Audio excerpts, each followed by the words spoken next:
மாண்புமிகு தமிழக முதல்வர் எடப்பாடி பழனிசாமி அவர்களுக்கு என்னுடைய மனமார்ந்த வாழ்த்துக்கள். என்னால் வாழ்த்து மட்டும்தாங்க சொல்ல முடியும். ஏன்னா நீங்கள் 7.5 கோடி மக்களோட முதல்வர் கிடையாது, 122 பேருடைய முதல்வர். ஸோ வரப்போகிற இந்த 4.5 வருஷமோ இல்லை எத்தனை வருஷமோ நீங்கள் முழுக்க முழுக்க அந்த 122 பேருக்காக தான் செயல்பட முடியும். ஏன்னா இன்னைக்கு அவங்க இல்லைன்னா நீங்கள் கிடையாது. அதனால நாளைக்கு இந்த துறையை எனக்கு ஒதுக்கி கொடுங்க அப்படின்னு ஒருத்தர் வந்து நின்னாங்கன்னா ஆப்வியஸ்லி நீங்கள் செஞ்சு கொடுத்து தான் ஆகணும். ஒவ்வொரு நாளும் நீங்கள் அவங்களுக்காக செயல்படுறதுக்காகவும் அவங்களுக்காக அவங்களுடைய தேவைகளை நிறைவேற்றுறதுக்காகவுமே உங்களுடைய நேரம் முழுக்க சரியாக போக போகுது. இதில் மக்களாக்கி எங்களை பற்றி கவலைப்படுறதுக்கு உங்களுக்கு எங்கே நேரம் இருக்க போகுது சொல்லுங்கள். நீங்களும் பாவம் தான்.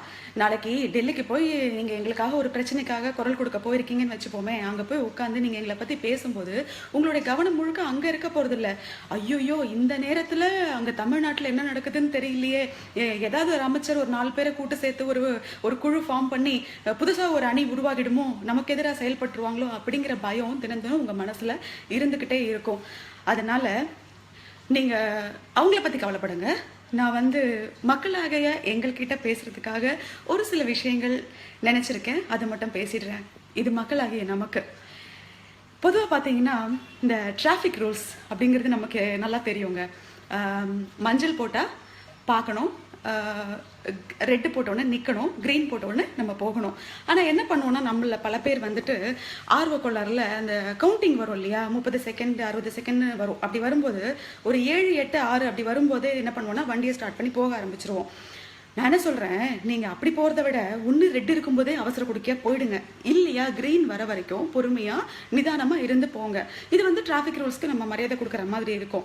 அந்த மாதிரி தான் இன்றைக்கி நடக்கிற இந்த அரசியல் சூழ்நிலையை பொறுத்த வரைக்கும் நாம் எல்லாரும் வேடிக்கை தான் பார்த்துட்ருக்கோம்.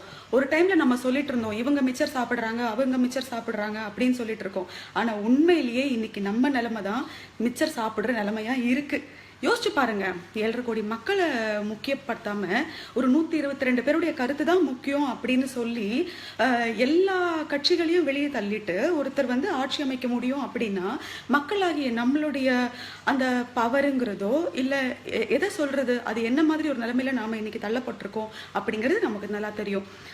இன்னொன்று, சுதந்திரம் கிடைச்சதுக்கு அப்புறம் மகாத்மா காந்தி அவர்கள் என்ன பண்ணாங்க அப்படின்னா அந்த சுதந்திரம் கிடைச்சதுக்காக ஒரு பெரிய விழா எடுத்தாங்க நம்ம நாட்டில். அந்த விழாவில் நேரு முதற்கொண்டு பெரிய பெரிய தலைவர்கள் எல்லாருமே பங்கெடுத்துக்கிட்டாங்க.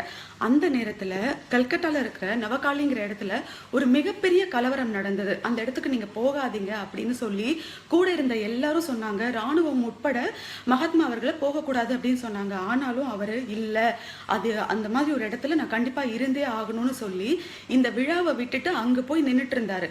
தனி ஒரு மனுஷனா. அதனால தான் அவர் மகாத்மா. நம்மள வந்து நிறைய பேருக்கு அந்த தைரியம் இருக்கான்னு சொல்ல முடியாது. இருந்தாலும் நாம் இன்னைக்கு என்ன செய்யணும் அப்படின்னா இந்த 122 பேரோ அமைந்திருக்கிற இந்த ஆட்சி அப்படிங்கிறதோ கண்டிப்பாக மக்களுக்கு சேவை செய்யணுங்கிற எண்ணத்தில் அடிச்சுக்கிட்டு ஆட்சிக்கு வரலை. எப்படியாவது சம்பாதிச்சிடணுங்கிற எண்ணத்தில் தான் வந்திருக்காங்க. நீங்கள் என்ன பண்ணுறீங்க அப்படின்னா உங்கள் தொகுதியில் இருக்கிற உங்களுடைய சம்மந்தப்பட்ட எம்எல்ஏக்கள் கிட்ட உங்களுடைய மனுக்களை கொண்டு போய் கொடுங்க. உங்கள் ஏரியாவில் வந்து தண்ணி வரலையா, உங்களுக்கு ஒரு பிரச்சனை இருக்கா, தைரியமாக போய் சொல்லுங்க, விடாமல் போய் சொல்லுங்க. எனக்கு இன்னைக்கு வந்து வேலை கஷ்டம், நான் போக முடியாது, எப்படி நான் வேலையை விட்டுட்டு போகிறது அப்படின்னு நினச்சிங்கன்னா யாருமே முன் வரலைன்னா எதுவுமே வந்து நல்லபடியாக ஒரு ரிசல்ட் கிடைக்காது. ஸோ நீங்கள் போய் சொல்லுங்க, ஒரு வாரம் சொல்லுங்க, 10 நாள் சொல்லுங்க, ஒரு மாதம் நீங்கள் வந்து அவரை பார்க்கவே முடியலையா போலீஸில் போய் கம்ப்ளைண்ட் கொடுங்க. அடுத்தது அதுக்கான என்ன ஸ்டெப்புன்றதை அவங்க எடுப்பாங்க. அப்போ உங்களுக்கு நேரடியாக தெரிஞ்சு போயிடும் நமக்கு என்ன மாதிரி ஆட்சி கிடைச்சிருக்குன்னு. ஸோ வந்திருக்கிற இந்த ஆட்சியும் இந்த முதல்வரும் 7.5 கோடி மக்களுக்கு முதல்வராக இருக்க போறாரா, இல்லை அந்த 122 பேரை மட்டுமே மையப்படுத்தி செயல்படுத்த போறாரா, இது அவருடைய பிரச்சனை. நாம் என்ன செய்ய போறோம் அப்படின்னா 7.5 கோடி மக்களுடைய பவர் பெருசா இல்லை 122 அமைச்சர்களுடைய பவர் பெருசா, பொறுத்திருந்து பார்ப்போம். நம்ம கையில் தான் இருக்கு. ஜெய்ஹிந்த். நன்றி.